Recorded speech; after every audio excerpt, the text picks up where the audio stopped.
Yeah. I don't know what the fuck we're going to be talking about, but I'm fucking starting.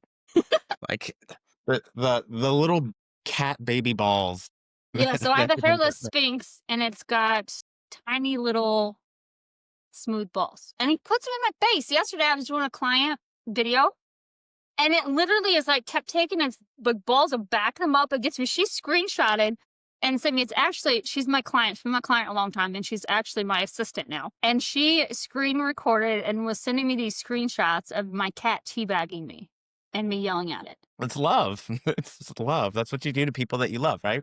You teabag them. That is me screenshot of my cat teabagging me.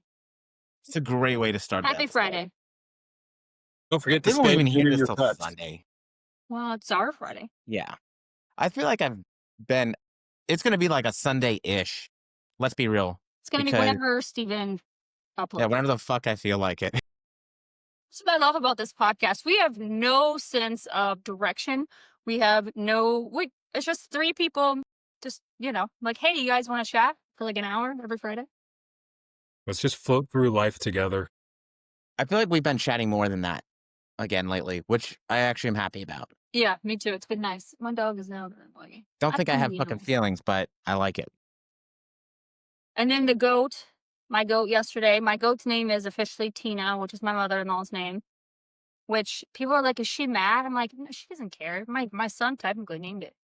Okay, I thought that the name Tina came from Napoleon Dynamite. Yeah. So Me it too. happens to be the name of the llama and Napoleon Dynamite. And Henry, he's never seen Napoleon Dynamite. Obviously, he's two. But he says it real aggressive. He'll go, Tina! Like that, like real aggressive. And then he just laughs. So you just need Phil to come over with his van to try and throw a football over them their mountains. I could have gone pro. I never would have gone pro, actually, I realized. I just don't have the structure for it. You like my mug today? I like that mug every day. My client actually sent this to me. I have the best clients. Like you really, if you're just yourself, you really do bring in more people just like you.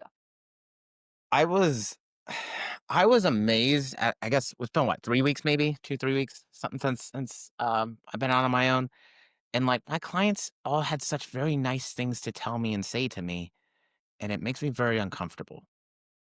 I know, but isn't it so nice? Like, I remember feeling that, like, overwhelming. Like, I remember right before I went on my own, I remember thinking, holy fuck, all of these people could be like, no, I'm not going with you. I'm staying with the team. Like, you have this fear of, like, you might wake up tomorrow, tell all of your clients, and have like 5 clients left. But the opposite happened, and everybody was just like, hell yeah, I'm with you. And like, then you get all this praise, and it's a really cool feeling. And then you have all, like, I think both of you had the same thing where people who had, for whatever reason, clients quit sometimes, life, whatever, finances. I had an overflow of people like, hey, can I come back now that you're on your own? Yep. Like, it's really cool. That was like my number one fear, especially having small kids and everything. I was like, man, I got to gamble on me. Is this going to pay off? Am I going to be like scrambling for something else if people don't come with me? What am I going to do? There was a lot of anxiety over that. Yeah. And same thing. Said, hey, I'm doing this on my own. Welcome to come with me. I'd love to continue helping you reach your goals. Like every single one, except for somebody who'd only been with me for like a week, was like, yeah, Phil, I'm with you. And then once all of that hit like social media, hey, doing my own thing, same thing. It was like a nice influx of, I've been meaning to reach back out for coaching. And it was just that nice, like reassuring moment of, I care about what I do. People see that. People know that. People genuinely like me being in their corner. Like, yay, I'm contributing something positive to the world. Huzzah. And I doubt this ever happened to Steven. It could have, Steven, so you can correct me if I'm wrong. But I know that it happened to me, so I'm assuming it happened on Phil's end as well. But I feel like it was common to be convinced at our previous company that we needed that and that we wouldn't make it on our own. And so it's really reassuring and nice. We're years in, where Steven, I know you just started on your own, but you'll be fine. But it's a nice feeling to know, like, no, they really did just want me. Like, it really was me that was keeping this client, me that was, it's a cool feeling, I feel like. So I think for me, I failed to realize how many of the people I'm working with now came to me because of me, not because of the team or whatever. And that was something I realized towards the end, obviously, just on some other stuff. I feel like eventually we're just going to end up spilling all the beans bit by bit. But I think there's always that kind of idea of, because it was to some degree, I don't know, like pushed that we would have a hard time being successful without. My goal was, for being there as long as I was, is because that I wanted to make a difference. I wanted to really like see the things that are important to me benefiting. I wanted to continue to try and make whatever the fuck you want to call the fitness industry a better place. I wanted to make it something where, again, people are welcome and they feel like, okay, cool. I can be a weeb and go try and do a bodybuilding show, or I can do jujitsu or whatever. And that ended up being, I think, the main thing that was important to me, which is why I kind of came out onto my own. I stayed with the team because you make a bigger impact with people around you. But I think you guys are part of this. It's like I didn't have to be a part of that team to have that. You can make the same impact on your own. Or like that's why I love all three of us doing this podcast, because it's like we're collaboratively doing this, but we don't make money off each other, right? Like Right. we That's what I don't mean. have any skin in the game with each other where it's like, hey, you don't say this or don't do that because you're gonna mess with my coin. It's like we don't care. We're just all trying to help people. Also, Phil, let's be real. We all know you could have just gone right back out to the corner and made buco bucks. Look, He has the softest hands. I'm just saying these Mr. Hey, Miyagi what's your stuff aside, secret? it's the ancient Puerto Rican secret. I You can't think it's share. because is it a bald man thing? Like because even though you're bald, you have a little like so maybe if you do this a lot, you're actually like It could be the secret, but I can't tell. There's NDAs in place. Part of the not doing that treaty the of secret of the soft hand. yeah, well, it's also part of the Treaty of Versailles. So if I go telling my secrets, then like World War One just suddenly starts all over again. It's been Yeah. passed I down mean through it's time. fair. I can't have great hair and soft hands. It just would be unfair. I mean, Jake's tough. He can handle it. He's got his own hands. So now that we've essentially just fucked off for like the first 10 minutes. For Kaylee's idea for today was to talk about the Fit for TV series on Netflix, which went over the Biggest Loser that used to be on TV. Used to Yes. be on TV. Yeah, Yes. I don't think they have. I haven't seen the last season I remember is when is it Steve Cook? Is that his name? Steve? No. Yes. Steve Cook is fucking like yoked and very handsome.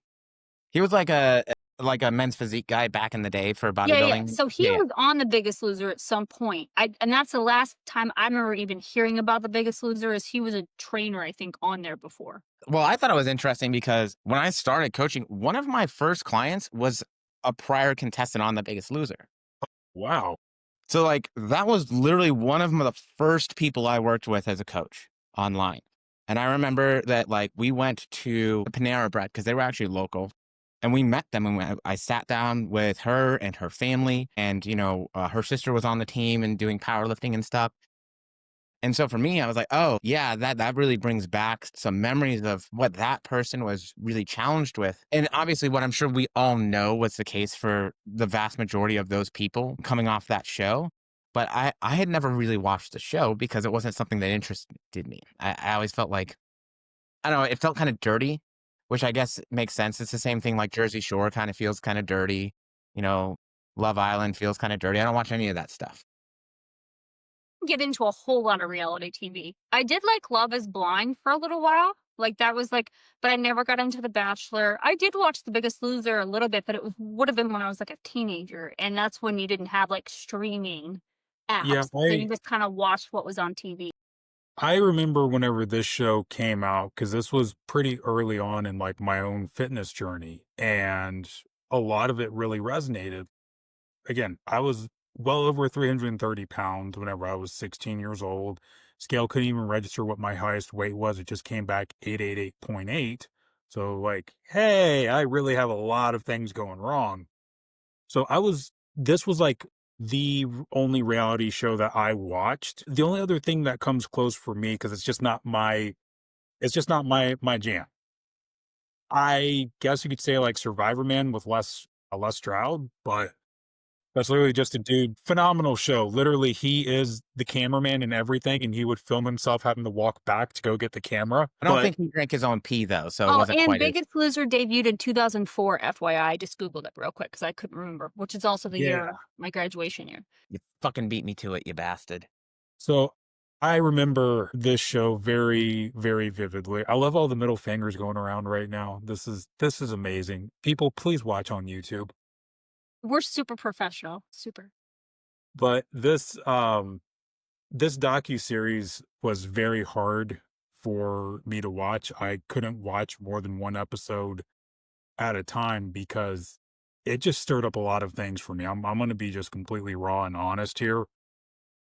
Hearing just the desperation on these people and then knowing that there's a actual doctor that is supposed to be overseeing this, but then the trainers are never including him in on shit. And they're doing incredibly harmful, dangerous things to these people because they're prying on them out of desperation.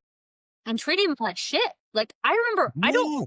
I watched it, but my brain didn't even, when I was watching it in 2004, say, this is fucked. But now watching it, I'm like, oh, they were like degrading, rude. So this is and maybe it's an off shot, 'cause I'm sure we're gonna just fucking go hog wild on this shit today. But like that's one of the few things that it's still like socially acceptable to be biased about. Like nobody likes you if you're sexist, nobody likes you if you're racist, but if I don't know, what do you call it, weightist? Like, but people legitimately like if you look at the studies and you look at the evidence and it's out there, if you're overweight, people generally treat you differently. And for some reason, that's socially acceptable, which is pretty fucking stupid to me.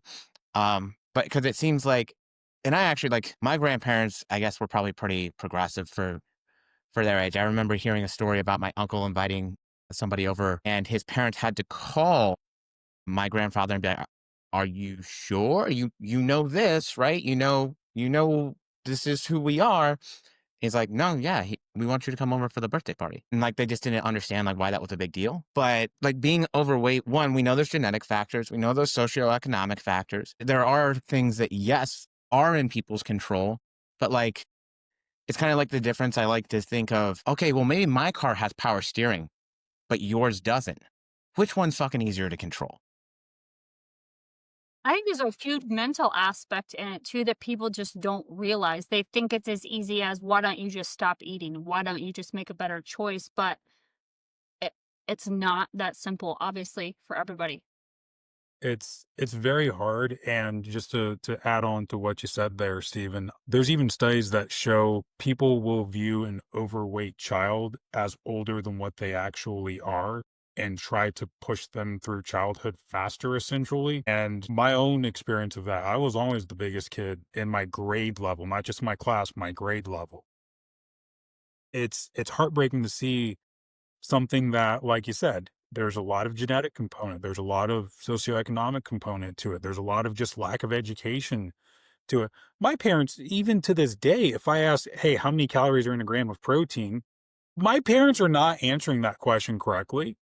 My parents don't understand what a BMR is. They're gonna think that I meant BMW and say, "No, we don't buy imports." But But your parents spell, are they overweight? my mom, yes. My mom has struggled with her weight her entire life. I grew up seeing her go to Weight Watchers meetings and buying all the Jenny Craig food and the Nutrisystems and Slim Fasts and everything possible. My dad, on the other hand, was exact opposite. My dad, smallest kid in his school all the time, was always undersized, started working out whenever he was 15 years old. My dad's lived pretty jacked for the rest of his life, actually. Steven, you've met my dad. Like, my dad, for 60 years old, is in really, really good shape. When the fuck did I meet your Like, dad? do you feel like, Phil, you grew up in a dynamic? Because I think a big component too is like childhood and that dynamic. So you would have had a dad who maybe, not saying I don't, because I don't know your parents, but it would have been hard for him to understand your weight because he wouldn't have been able to relate to it, right? He would have maybe thought it was as simple this or that. And then your mom probably would want to try to help, or am I wrong? Wait a second. First off, fuck you, dude. Are you just trying to like rub it in that I don't have a dad? No, I But don't you met doubt my either, dad, Steven. Steven. I saw a bumper sticker yesterday that said, "Don't honk at me, my dad died." And I tried to take a picture and send it to you because I was like, if that is not a Steven fucking bumper sticker. I mean, that's amazing. I would love that. But Phil, like, really, when did I meet your dad? Whenever he did the sign at the old studio. Shit, yeah, that was really brief. Yeah. I feel like, Epic mustache. A Puerto yeah. Rican jacked Freddie Mercury. That's my Okay, dad. so now that I've fucking taken Phil's mind off of what Kaylee all just asked, now I Yeah. answer the No, so it's funny. That's exactly what most people would think, but it was kind of the opposite because my dad understood the pain of always being like, you're viewed different because of your size, whether you're like the smallest person or the biggest. You're still viewed the same. My dad was the one that got me lifting weights somewhere between 6th and 7th grade. My dad was like, all right, let's do this. You're playing football. Like, let's take advantage of your size. He was like, if I was your size in 7th grade, I'd take over the world. Because I was also Oh, already 5'8" at yeah. that time. I But always wonder the dynamic, people who do struggle with their weight because genetically I struggled with weight like postpartum, obviously, but outside of that, I can't, relate at yeah, all. with my mom, it was always more so a matter of she's incredibly my mom's whole family is from like Georgia and Florida. So it's just generations of the normal food Good is home cooked food. fried catfish, fried chicken, biscuits at every meal, homemade grits, nothing out of the box, all this like really heavy food. what people don't understand about like Southern cooking is like, oh, biscuits start with flour, right? It's like, no, every single Southern recipe starts with at least a stick of butter. I love Or it. Crisco. Yeah. I used to eat butter. She used to grab sticks of butter out of the fridge and eat it as a kid. My neighbor's kid will take the spray butter out of our fridge and just like she Oh, goes, did it too. She loved butter. She got it from her grandpa. But I think that's more about empathy though, right? Like, Yeah. because my mother definitely struggles with her weight now. And I think I think that stress played a big role in this, being a single mother, being like that, I guess my dad killed himself, everybody, when I was like 8. Now you guys are in on the joke. My dad died. Even. Like, and then so, you have 2 kids that you can't really parent because you're a single mother, so you have to work your ass off all the time. And then they're not able to deal with shit, so they're all over the fucking place, and that's more stress. I think that really just like kind of built up over the years until she eventually went hypothyroid. And then like the struggle for me now is like, I'll be honest, I have a hard time being empathetic with her because like her son is me. Like we've done the things. I literally paid for her to like go through a 12-week course on like what nutrition is and how to read food labels and what that actually means and how these things impact you and all this other stuff. But she'll still be like, oh, well, I did this and it was low carb, so it was good. I was like, Mom, there's literally a fucking stick of butter in there. And We don't so, come from very similar backgrounds and stories, Steven. did your dad kill himself? Well, kind of. He got in a car accident, but I'm about 90% sure he was either on drugs or drunk. So technically, So, is that like a form of Eskimo brothers? are you guys Trauma bonding. That's what it you is. guys Trauma bond. we're trauma bonding. Look at us, Steven. Just a couple of Awkwords. But like, so my mom, well, I was on the other end of the spectrum. I was a skinny ass little kid. I was like 5'10" and a half and like 135 pounds when I dropped out of high school. Um, so like I was on the other end of the spectrum and I also got treated differently, but in a different way. Like everybody I felt looked at me like I was like this weak little guy that needs to be protected and taken care of. And I was like, well, that's fucking lame. But I think it becomes empathy. Like your dad was, I think, better able, it sounds like, to put himself in your shoes, to actually look at how your life was going, how the people around you were interacting with you, and then be like, fuck, I need to make sure that he has some semblance of support and that I'm being understanding of this so that I can actually fucking be there for him with this. And it sounds like you might be a lot like your dad, Phil, because he gave you the tools of weight training and trying to get you just active instead of saying like, hey, eat less food, Phil, or something. And now you're a very empathetic person yourself, I feel like. And so I feel like you must be a lot like your dad. Yeah, definitely. I got a lot of that empathy just hearing my dad's side of the story because at the time it's like, hey, you're constantly kind of being poked at. Like One, I played on the offensive line. So for those who aren't familiar with football, if you're on the offensive line, you're like the least athletic person on the team. Like you're strong and you're big and that's it. Like try to cut, try to jump, try to do anything else. Like I watched a Bucks receiver get a touchdown pass, and whenever I say he did a perfect backflip, like his feet were up straight vertical in the air and still landed completely vertical. Like that's like peak level athleticism, right? But for me, the biggest challenge growing up was like my dad knowing, hey, or I'm sorry, I kind of got off a little bit there, but I connect with my dad about like, man, I'm always kind of the joke. Like I make the joke on myself first before anyone else can. He was like, well, I did the same thing as the smallest kid.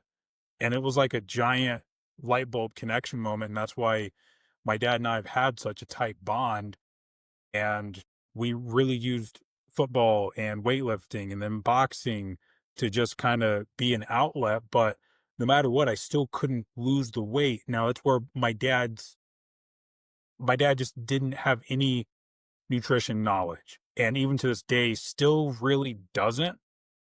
Like my mom had no idea there's different percents of leanness for ground beef, for ground turkey, or whatever. My dad didn't know anything about food because he would always struggle to keep his weight up. So my sister has his more of his like genetics because she struggles to stay above 100 pounds. My dad, he was always hard to gain weight. He's been lifting weights for 50 plus, 50 years now. And even in his like peak, it was hard for him to put on any muscle, but it was a lot of just diet. And that was where a lot of my own realization came as a teenager was the cliche rings true. You can't out train a bad diet.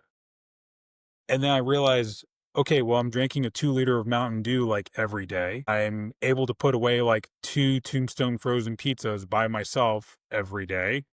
Once I got my driver's license, nobody's stopping me from going to Steak and Shake after school and getting a triple cheeseburger, fries, giant milkshake. Like, okay, I realized there's a food component to this. I have to dial in my diet, but I've seen the extremes. I remember being 14 and my pediatrician handed me a like I think it's a leaflet or a pamphlet or whatever, and it was like, here's a I think it was 1,000 calorie diet, no, a 1,200 calorie diet, 1,000 calorie diet, and here's an 800 calorie 14-year-old. for a 14-year-old playing sports. I actually so that brings me one of my so I coach a lot of other people that coach. Everybody gets mad at me. I remember back in the day, I was like, I probably coached your coach. That should be my tagline. I coached your coach. Yeah. And somebody was like, no, you can't say that unless you're So Dr. Joe. basically, I am your dad. Fucking, I was like, fine. And I'm not Dr. Joe. I won't say it, even though I guess I just did. So, but they coach and they're like, oh, well, this 14-year-old wants to like sign up possibly. Her mom keeps asking me questions who I work with and yada yada. I'm like, she said, do you work with anybody under 18? I said, I don't. I don't because I don't feel like that is a place where somebody should be like necessarily counting macros and continually focused on body composition and that other kind of stuff. I think it makes more sense for those individuals to get like, now, why don't we work as a parent to steer them towards healthier relationships with food, better food choices? Why those things are cool? Because maybe they make us feel better. Maybe like that run didn't suck so much if we were having to do some suicides for practice. Like looking into those other things that are positive impactors for the diet and for the food choice stuff and activity level things versus I think inherently, I know I feel this way. If I feel like I'm dieting, if it's not for like a contest prep kind of thing, I'm like, oh, well, that means that it's almost kind of a negative thing because I let myself get too far away from where I should have been. Now I'm like not as healthy or blah, blah, blah, whatever. And so it's the dieting thing, I think inherently has some, at least for me and a lot of people that I've dealt with over the years, negative connotation with it.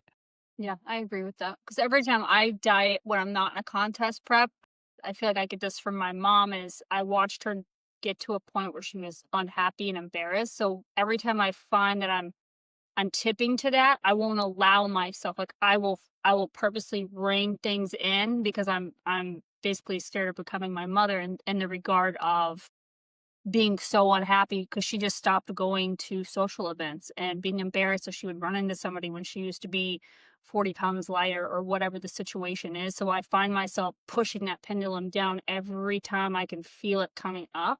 And there's a bigger pressure on that too. I don't know if for males it's the same, but a female cannot be an overweight coach. You can, and there is, but you're not going to be taken as serious where a man can be overweight or not as shredded, and people are more apt to take his advice. I feel like women have to really physically be more in peak shape than a man does. I think that's more an issue of where we're at right now with people don't trust experts. 'Cause I coach Alyssa, you know, for the first time, we just got her under 180, which is fucking awesome. Like, it was so difficult, but people in the industry, they pick on her, they single her out, they treat her That's differently. I don't want to Yeah. spell your Instagram if, but I think I know who you're Yeah, talking yeah. about. I've seen some Reddit threads on her before. Yeah, yeah. People tear her up, her Yeah. physical appearance. And it's like, she also does a lot of good for a lot of people. And what I think people in the fitness industry, and this is where obviously the Fit for TV thing fucks up, is that there's still a place for those people. Because do you think that somebody that's 400 pounds is going to be honest and comfortable being honest with me when stuff doesn't go to plan? No, there's probably this inherent, just like people treat overweight people differently, there's going to be a bias on their end that I'm not going to be able to understand it, or I'm going to come after them, or I'm going to be like, the fuck is wrong with you? And the reality of it is, coaches do that shit.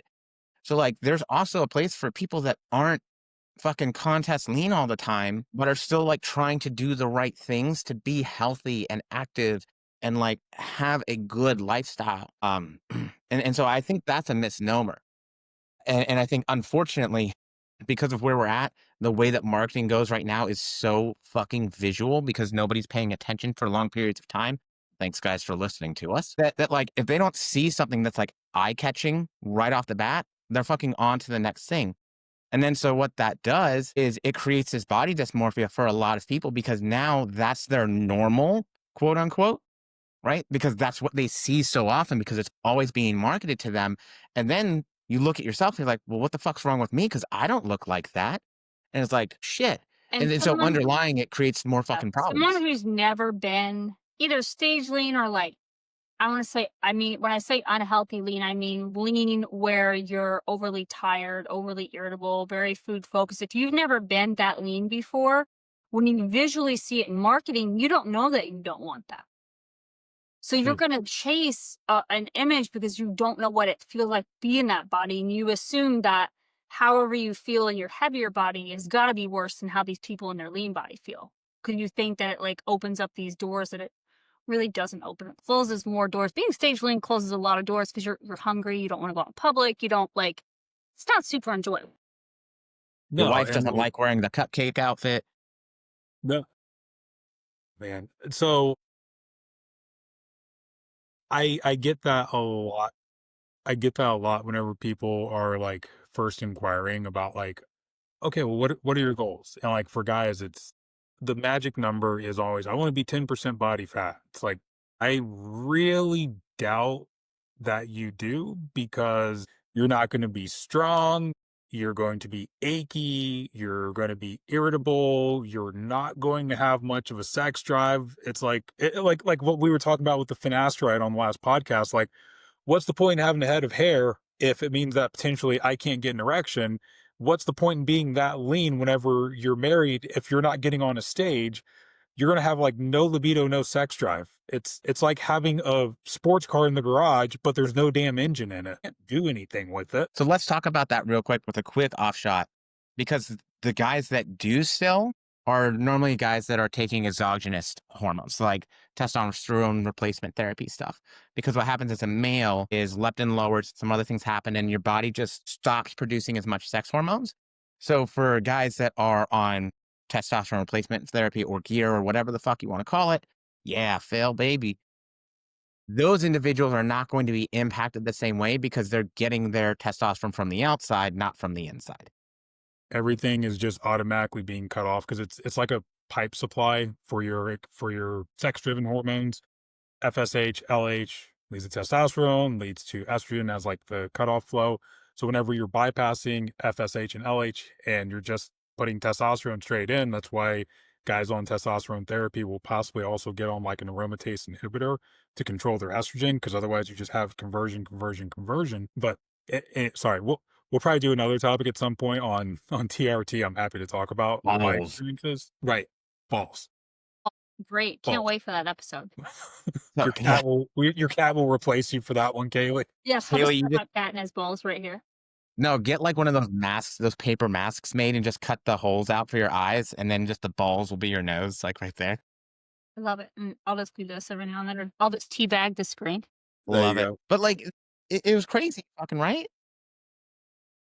Did What? you get episode 3, Phil? Did you get through them all? Yes, yes. I got through all three, and like one of the heartbreaking things is that people will also automatically associate like, if I'm smaller, my life will be better. Like the woman that was like, my husband was cheating on me. I wanted to Oh, do it's this so sad. show. She literally on the for those who've not watched it, on the very first episode of that season, they said, "Hey, if you don't make it across this finish line, you have to run 1 mile on the beach. If you don't make it across the finish line, you're out the show." And she took off hard, fast, furious, and ends up collapsing like at the flags, at like almost the finish line. They're trying to help her up. She's like, "No, I'll crawl." Then she couldn't physically move anymore. So the other contestants thought they were being kind and helpful by picking her up and dragging her across the finish line. And then she's non-responsive. And to hear the reason she was so driven for all of this is because her husband was cheating on her at home.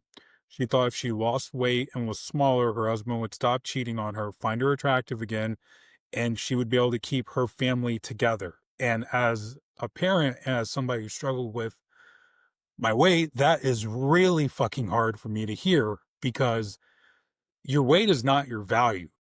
Losing weight and being smaller doesn't fix all of your other problems, but people can be so desperate and be so attached with that idea that I can fix this if I lose weight. I can fix whatever problem it is. I can save my marriage. I can save my family.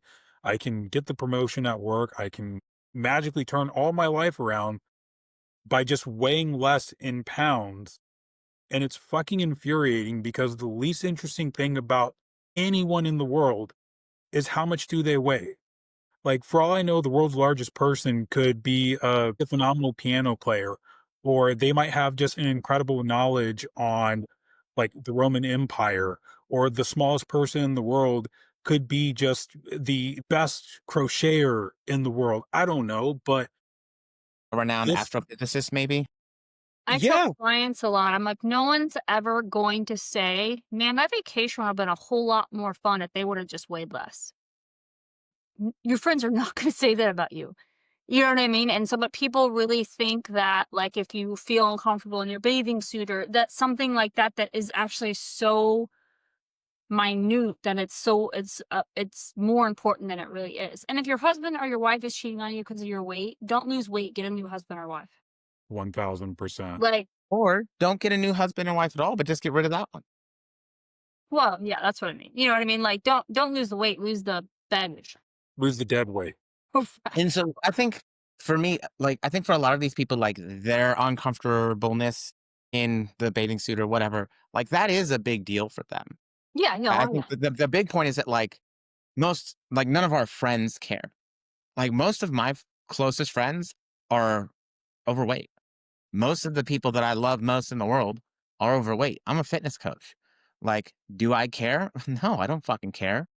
But there was a lot of difficulty in those relationships with some of those people because they cared. And that put strain on the relationship. And I was like, I don't know how to better communicate to you that I don't give a fuck about your weight. I love you for who you are. If that's something you want to work on, I'm more than happy to like help you and give you advice and educate you and whatever. But I couldn't give less fucks. And that's something that's like, I think about that woman. I mean, for those who haven't watched it, spoiler alert, when they carried her across the finish line, she didn't have a pulse. She was dead for what, like 7 or 8 minutes or something. Yeah, I but I don't know mean, for how long, but yeah, she. she was dead, Can all die. because of all that pressure when again, confidence and happiness, it's not associated with a number on a scale. Like there are people that are, 300 pounds, 400 pounds that are just confident and happy. And they're like, I see guys that are 300 plus pounds at the beach, take their shirt off. They're at the pool with their shirt off. They're having a good time with their kids. They're living life. They're smiling. They're laughing.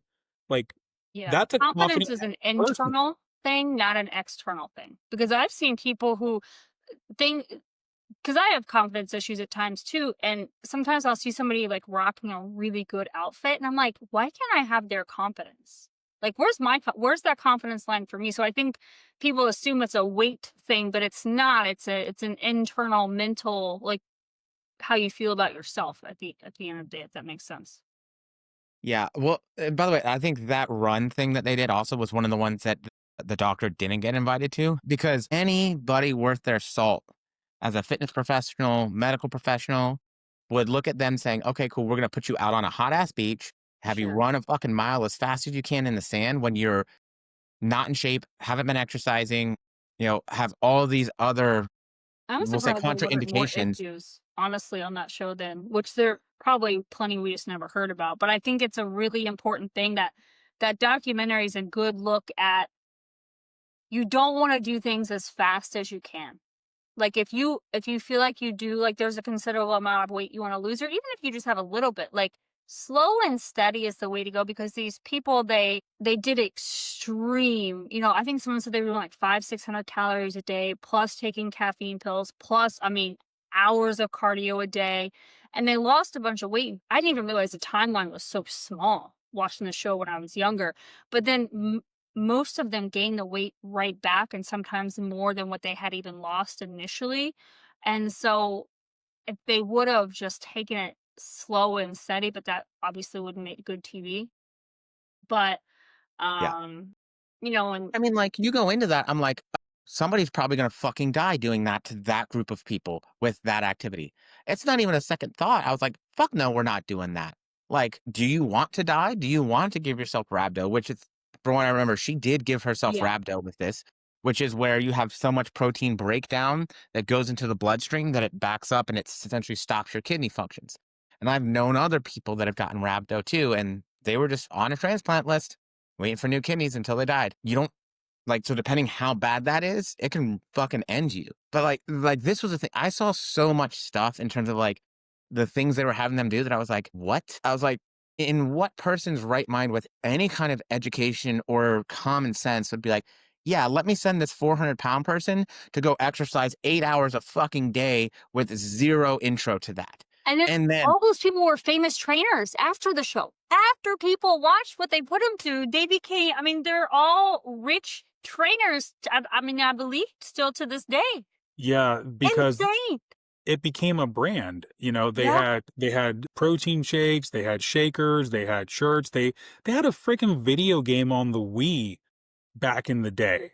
And that got licensed across like Xbox and PlayStation as well, but it became strictly a money grab. And I will have this burned into my ears now on that documentary whenever the person said, yeah, whenever I did the first weigh in and Jillian Michaels hugged me, she said, you just made me a fucking millionaire. She didn't lie, did she?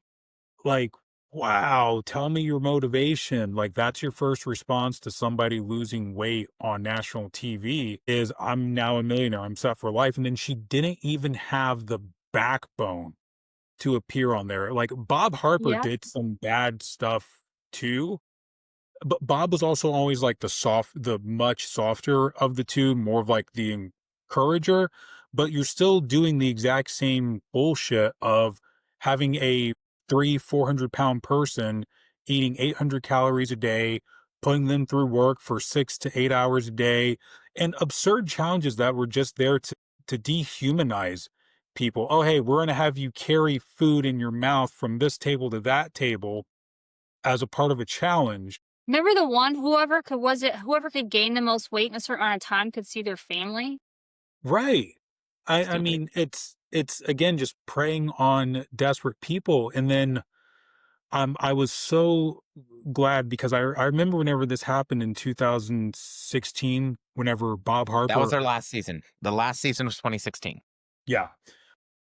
So I think part of what played into them canceling might have been the timing where Bob Harper had a heart attack in the gym, and they talked about this on the documentary, and it's like, okay, dude would have been in his 50s somewhere, because I think he's about 60 now. He probably would have been in, like, his late 40s to mid 50s whenever he had a heart attack, like, and it just shows again, there's so many things that tie back into your health, that it's about your genetics. It's what is in the DNA lottery for you. What cards did you get dealt? Here's Bob Harper, healthy, fit, strong. Like, he's America's two most famous trainers at the time, and he died in his gym. Thank God there was a doctor there to give him CPR and crack his ribs and his chest bones, but Bob Harper had a heart attack. Meanwhile, you also see, well, hey, here's several of these people now that they were contestants on season 1, 2, they've put all that weight back on, and they're the same age Bob was, and to our knowledge, they've not had heart attacks either. So just like your cardiac health has a major genetic component, like there are people that will try to combat their cholesterol levels, and it's genetics. You're Yeah, pushing your water liver. up a hill. It's the same thing with your body's food noise, your ghrelin, your leptin, these hormones that are directly responsible for your hunger. And even at the end of the documentary series, they started to kind of touch on GLP-1, Yeah. Yeah, I Yeah. saw that. Yeah. you Well, know? so I thought it was funny because, like, there's a big difference between healthy and fit. And unfortunately, people think the two are the same, and it's just not the case. Otherwise, you wouldn't have pro bodybuilders dying in their late 30s from a heart attack or their early 40s and shit. Like, that wouldn't be such a common thing. And so you can be overweight and still have great blood work and still have good cholesterol and still have good LDLs and all, like, and still be healthy, even though maybe, yes, you're above what they recommend for your weight. And just like you can be the most jacked dude in the world and be very unhealthy. Oh, there's that fucking cat again. There's that chat. Oh, yeah. Creepy. Little And so bread this is basket. a misnomer, though. This idea that, like, because somebody is skinny, they're healthy is fucking nonsense. Go back and talk to anybody that was a professional model in the 90s, and they'll tell you how unhealthy they were. Right. Like, they were fucking skinny. But they did that study that showed how many of the people that had been on The Biggest Loser had issues after the fact, like their total daily energy expenditure had not returned to pre-show levels. Their resting metabolic rates had not returned to pre-show levels, even though they had regained all that weight. So they were actually cool. They lost the weight for a little while, but they put it all back on and then some, depending on the person, and were in a worse place after the fact to lose that weight again. Because they didn't learn any healthy lifestyle tools at all. That show gave them zero benefit for long-term health. It didn't teach them a damn thing. Yeah. No, it just put them on the fucking in the freak show essentially. Like, hey, look at these guys. They're super overweight. And now look, we're gonna make them fucking do 8 hours of exercise. Like, who the fuck has the time to do 8 hours of exercise a day? And the sad It's part not is they profited off basically the people they allowed themselves to be humiliated because they wanted to lose weight so bad that they would allow it essentially because they thought, well, maybe I'll get humiliated, but then I'm going to lose all this weight and my life's going to change. It's going to be perfect. So it's worth, which is just sad all around. The producers, the trainers, everybody, they have to, I would assume anybody with a soul that used to be a part of that show has to look back now and just be embarrassed if they were ever a part of it. I would really, really hope so, because again, it's preying on desperate people that they're willing to do anything. And you see the clips of like the crowd showing up for the casting days and everybody's all excited. And what they're excited about is that potential reward of, hey, I finally come out of here. And like these other people that have lost 150 to 200 plus pounds in a span of what ended up being like 6 months, if they made it all the way to the end, that's what they're just looking at is the after. And it's one of the biggest problems with the fitness industry as a whole is everybody just looks at what's the before, what's the after. They don't look at what the journey is in between. And I have this conversation a lot with people of If I just watch the beginning 5 minutes of a movie and the final 5 minutes of the movie, that is the shittiest experience of my life. Like, think about any movie, and all you're missing out on is all the good stuff in the middle. Like, one of my favorite movies of all time is Forrest Gump. If I watch the beginning of that movie, it's, "Hey, here's a sad kid with learning disabilities in Yeah, Alabama," and then it's, "Hey, here's a guy with his dead wife's grave putting his son on the bus." Like, I have no idea, like, all the funny and good and yeah. heartwarming stuff that happens in the middle. So, like, I see these people that are going on this show, and as somebody that has been through a very similar journey, like, you're not gonna ever be in real life put into a bubble environment of you don't have a job, you don't have the stress of hey, your kids had a bad day or trying to get to sports practice with them on time, or man, I had a really shitty day at work, or holidays, or it's my birthday.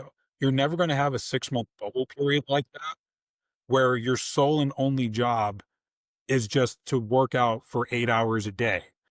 In the meantime, what all these people miss out on, as I had to learn, was what are actual good, healthy hunger cues? What are good, actual healthy habits? Like, I had to learn to rebuild my plate.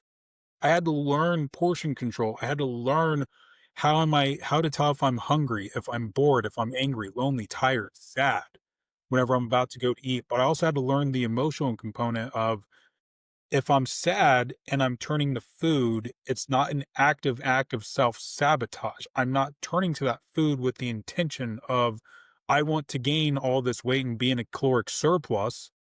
I'm turning to food because I'm seeking quick comfort. And for those watching on YouTube, quick comfort could be a fucking Lego set on your desk. Quick comfort could be a sketch pad so you can draw, so you can doodle something. But these people never have to learn, right? Like Steven's got his drum kit behind him. Like, dude, I got you nothing. Kids, well, you got a cat with little tiny hairless balls, so I do. I guess my animals. I am. Yeah.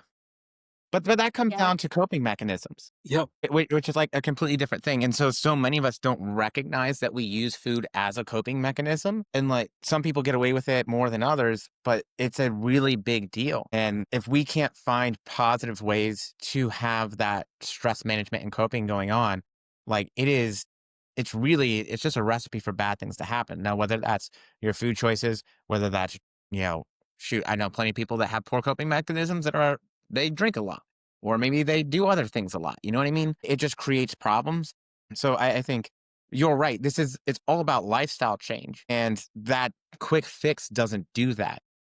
We know there's a ton of evidence out there that shows people are really great at losing weight, but they're also really good at gaining it all back. And so it's keeping weight off that is the true issue for, I want to say Americans, but people in general. Like the global population is obesity rates are increasing, not just in America now. Like 15 years ago, it was like, haha, America's getting fat. And now it's like, look at the rest of the world, the UK, all throughout the EU, even in Asian countries, we're seeing obesity levels are rising all across the board. Like even the blue zones that were studied, what, like 10, 15 years ago, you're seeing where those percentages of the population are gradually becoming smaller. It's a small decrease, but it's like, huh, there's a lot of convenience that's impacting everyone's decision and everyone's it's a lifestyles. lot easier to overeat calories. If you had to make the calories you were going to eat, you're less likely to overeat. Because I mean, I know me. I'm fucking lazy sometimes. So if I, you know what I mean? Like if I had to make a whole cake every time I wanted a snack cake, I'm not going to sit and make a cake every day. You know. Well, just think also like lifestyle is very different nowadays too. It used to be like one parent could work while the other stayed home and did most of that stuff so that it was in control or whatever. And jobs also used to be more active. They kept you moving more. Serving sizes used to be smaller. There's a whole lot of stuff to I it. get so mad about serving sizes at restaurants. They give you way too much food. I've Like, never does been mad about that. anybody Not once in my life. I do because you got to pay that premium price. It's expensive to eat out, and then I get a plate this big of something. I can't eat all that. That's what Yeah, I love. leftovers, dog. I hate leftovers. I grew up like I know you probably did too, Stephen. We were poor as hell, and so we always. I hate warming food up. Reminds me of my childhood. So I will like that's Okay, we're all 3 gonna trauma bond on that. Like, we had leftovers every other night. Like, my mom did not know how to cook small portions for just 4 because it was just how she was raised. So it was, let's have left like, whatever's Monday, that's gonna be dinner too on Tuesday. Whatever's dinner on Wednesday, that's gonna be dinner on Thursday, and, like, Friday might have been pizza night. Like, that Which was we thought was a treat, but it's just our moms were fucking exhausted. yep. We, I will say love whenever restaurants will win me as like a repeat customer if they also offer a lunch portion and lunch price. Like we've Yeah. got this awesome Mexican place next to us that has the best salsa I've ever had.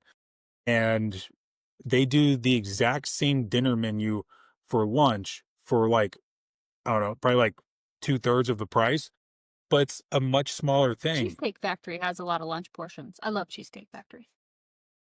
Dude, I don't. dude, I'm two I will get hours down from a on Cheesecake Cheesecake Factory, Factory. so it's very rare in the middle of fucking nowhere. So yeah. So Kaylee, when we started this, before we started recording, you asked me what I thought of the show, whatever overall, and I think my answer was like, I thought it was. I had a more negative aspect of it than I think how they portrayed it. And you're like, they portrayed it pretty negatively. I was like, exactly. It is though, but I think for me, how am I the oldest of all three of us? I think so. I Phil's just the youngest. He's remember, a baby, like, I think which the is thing weird. that really blew me away is I just remember watching it, and I'm almost mad at myself because I should have seen at that time. I mean, in 2004, I would have been 18 years old, and I didn't watch and think, and these fucking assholes making these people do that. I saw it as just TV entertainment, and that's fucking terrible. But I didn't, and now I watched it, last week, and I was like, Jesus, this is terrible. Like the way they talk to these people and treat them. Well, you do get some behind the scenes stuff where you didn't realize quite all, like, you knew that Julian Michaels was like the bitch on the show, right? Like she was mean, yelling at people, degrading. But that was just like her character, right? Like you expected that of her, I guess. And so you accepted it more because that's who she was. But watching it now just made me angry. But that was normal back then. I think this Yeah. is like nobody ever thought about any of that stuff with like people fat shaming people or weight shaming people. And the idea of the gym of itself, anyways, was no pain, no gain, go hard or go home. Yeah. No getting off. And it was constantly like fucking, it didn't matter who you were. The pictures of trainers were always like yelling at you. Like nobody was like super supportive. They were all kind of fucking assholes about it. And I feel like that was normal. Plus, I don't know about you, I was dumb as fuck at 18. Yeah. Well, Yeah. and I think too, Phil, what was your perspective? Because Steven and I weren't overweight, our perspective might have been very different too. Like, do you remember the first time you saw it and how you felt? Yeah, so and I think also just to give you like a little bit of like peace of mind for at 18 seeing like, hey, there's some entertainment here and watching it. I remember watching the first like 5 or 6 seasons of the show. And it started off like if you watch the first season, it's not all bad all the time the way it's presented. But the producers kept getting worse and worse and worse Yeah. with the challenges, with shaming the contestants. I mean, Jillian went from like, yeah, she's a bit of a hard ass to it was like, I wouldn't want to have anything to do with this person. Like, I would not want. Motivate you at all the first couple times you saw? Did you feel motivated? Did you feel No, angry? Do you no. remember? But what it gave me, so I would have been 15 whenever the show first came out in 2004. What it gave me at first was a sense of hope of like, hey, if they can do this, maybe I can do this too. And then second season was about the time where I started like actually learning about nutrition and taking it seriously. And that was whenever I started kind of having light bulb moments because my whole weight loss journey is why I'm here now. And at 16 was whenever this all started for me. And I'm learning about nutrition, I'm learning about energy balance, I'm learning about better coping mechanisms, etc. And I'm seeing none of that on this TV show. And at first, at 16, I'm seeing this going, maybe I'm doing this the wrong way. And I got worried that, oh, I only lost a pound this week. Like these guys are losing 12, 13 pounds 4 or 5 weeks in. So like comparison's the thief of joy. What I now know at 36 though is even if somebody only, using air quotes for those not watching on the tubes, if somebody only lost a pound a week for a year, that's 52 pounds. Find me anyone who, if they lost 52 pounds, wouldn't look completely different than what they did a year ago. Or even cut that number in half. If you only lost a half a pound for a year, like that's 26 pounds a year. That's pretty damn substantial.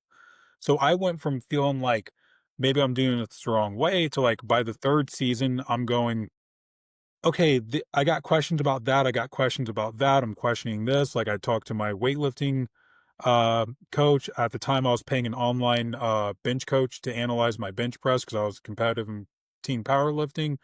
Like I'm asking questions about things. And they're like, yeah, these people are just fucking stupid. That's why they're having them do that. Well, at least you have somebody in your corner and they could be like, yeah, this is just stupid.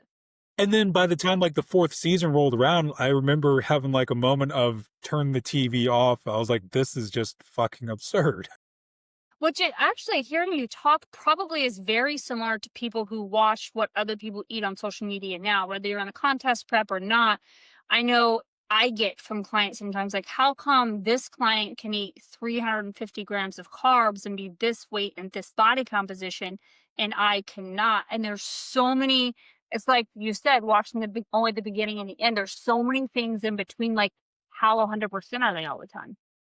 How is their metabolism? What's their diet history? There's so many components that decide what someone can eat right now. I actually just saw a post today, and I know that people have to do this for marketing.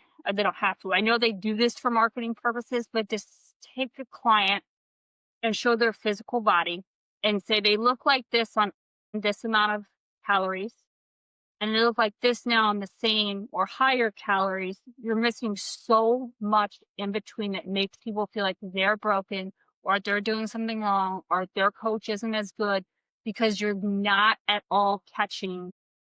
Like, yes, if you take somebody who had to do it on prep, they probably got down to maybe 1,100 calories and we're doing 2 hours of cardio a day.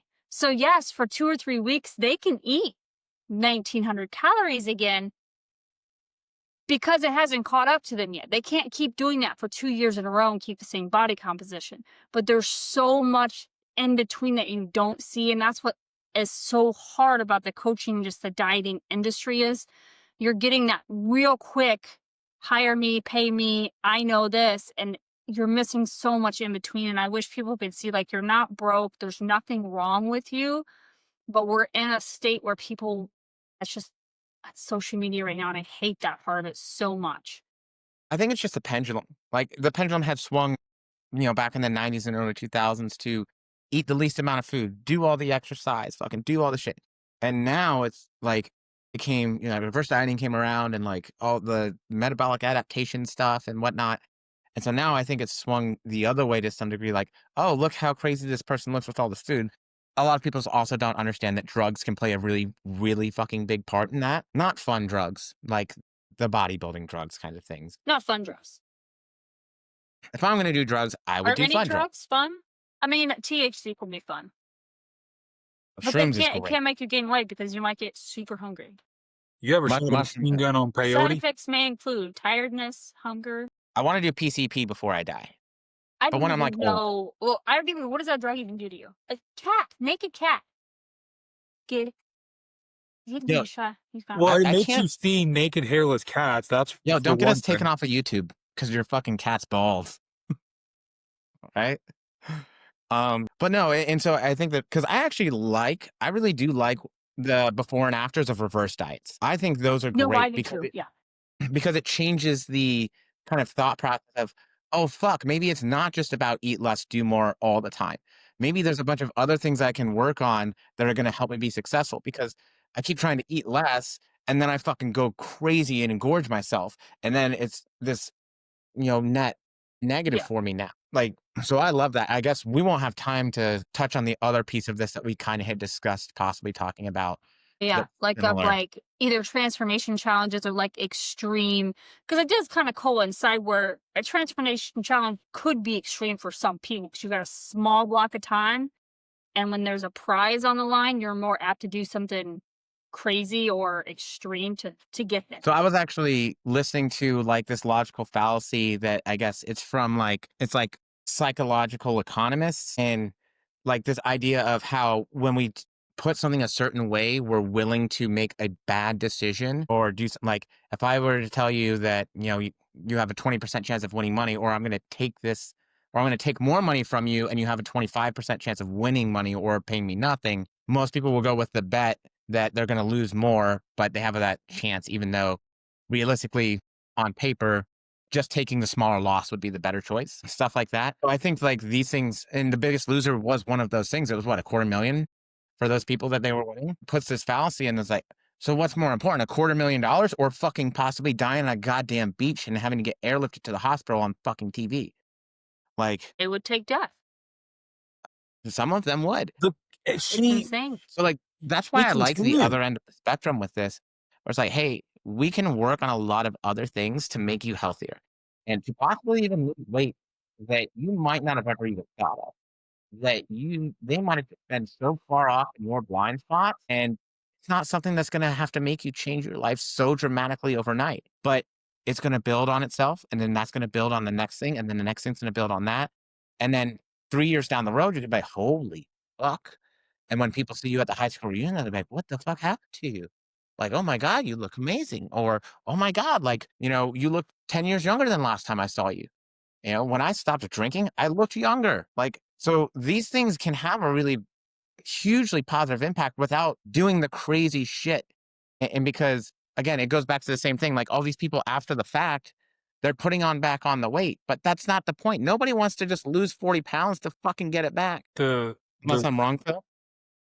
I I have never met someone, but I mean, unless you were like, hey, lose 40 pounds of fat and then put on 50 pounds of muscle because you accidentally sat on the right needles enough times, like, okay, maybe, but But oops. bodybuilding world gets pretty not bodybuilding, the contest prep world gets very much into people get so depleted. And if you're right there and you have a coach, like if you just added this, it'd give you this competitive edge.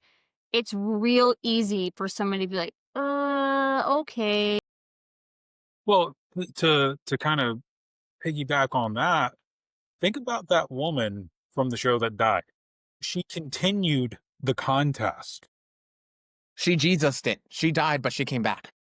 Like, you literally you put your life in this show's hands once, and it killed you, and then you actively chose to continue on. Now, admittedly, this time she was working with the doctor, but what doctor isn't going to go, hey, you've got You need to go home. months worth of we need to make sure your kidneys are healthy. We need to make sure your renal system is functioning. We need to make sure you're actually healthy and not in need of like a transplant.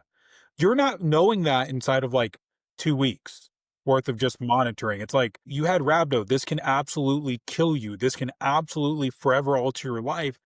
And not only did he sign off on him now handling her, but on her continuing to move forward. And she made that decision. Nobody put a gun to her head and said, if you don't do this, bang, you're done.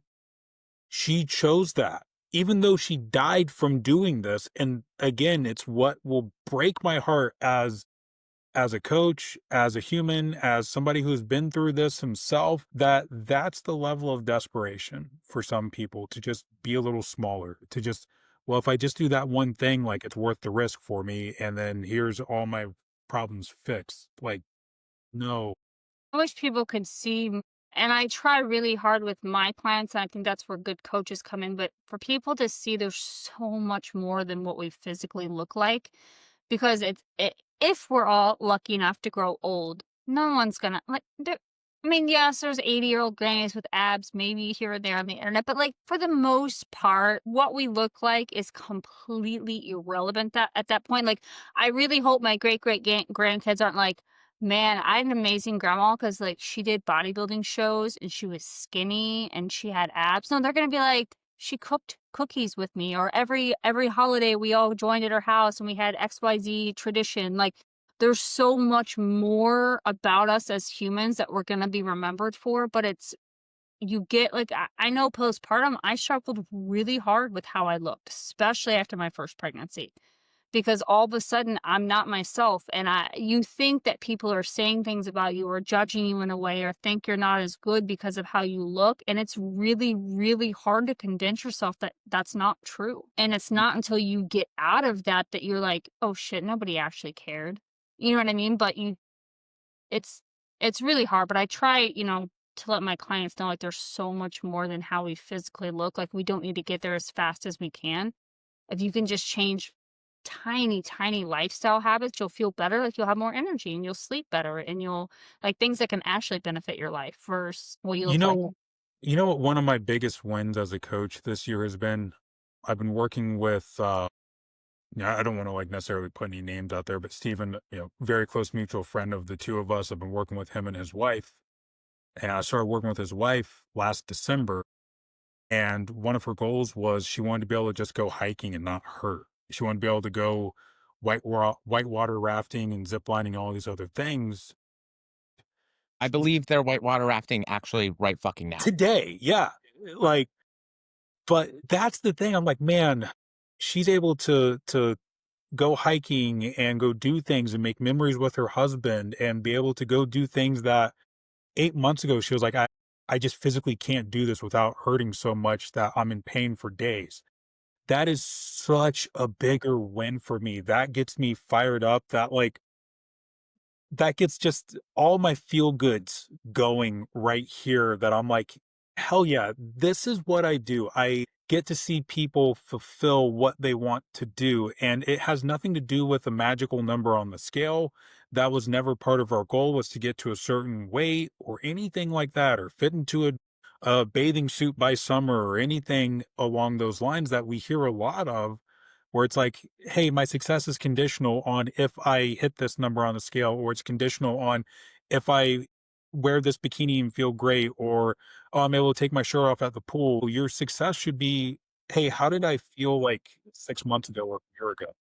Like I'm in boring maintenance mode. There's nothing flashy, exciting. I'm not going to get 5 million likes on Instagram being like, hey, I'm still as strong now as what I was 6 years ago. I can still 32 reps on the bench press like they do at the NFL draft. This is my one dumb thing I do every year. I do the NFL combine bench, where you put 225 on the bar and see how many times can you rep it. I'm just happy that a few years ago I tore my rotator cuff and I can still bench press and I'm still as strong as I was 6 years ago. You just said you're happy you toured your rotator cuff. No, Hope no, you no. know that. I'm happy that I'm still as strong despite that. So, like, that's the Ah, middle part of that journey, that if you just look at it as, oh, well, 6 years ago, you're still doing this, like, that sucks. No, 6 years later, I tore a rotator cuff a few years ago. I'm still as strong now as I was before that. And that is a win that most people aren't going to get up and clap over, but it's one that I'm damn proud of personally. most people won't ever like. They have a hard time doing that. Like everybody's, I feel like stuck in this idea of comparing themselves like when they were 20 or whatever. Side note, I'm super happy for her. Like this is one of the most, I think, fulfilling things as a coach. And don't get me wrong, like I like getting people on stage and helping them. Like I like helping people make their lives better. So if that's getting on stage, that's great. But most of those people have they have a reasonable amount of like confidence or self efficacy. They have fairly good lifestyle habits in general. They're reasonably healthy, whatever. Like really changing somebody's life is like teaching them like, I used to always be tired all day long because, I didn't sleep well because of my weight and I, just couldn't eat well. And now I sleep through the night. I get restful sleep and I wake up and I have better energy levels. And that's not me curing anything.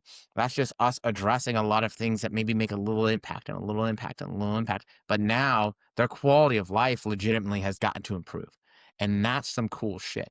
But for him, I can't deal with him being as lean as he is right now, and I keep telling him, I'm just like gonna mail you a candy bar every fucking week. Like I need you to be a little bit softer, buddy. Man, dude, if you saw like the exact numbers on how his reverse is going, it'd probably just further piss you off a little bit more.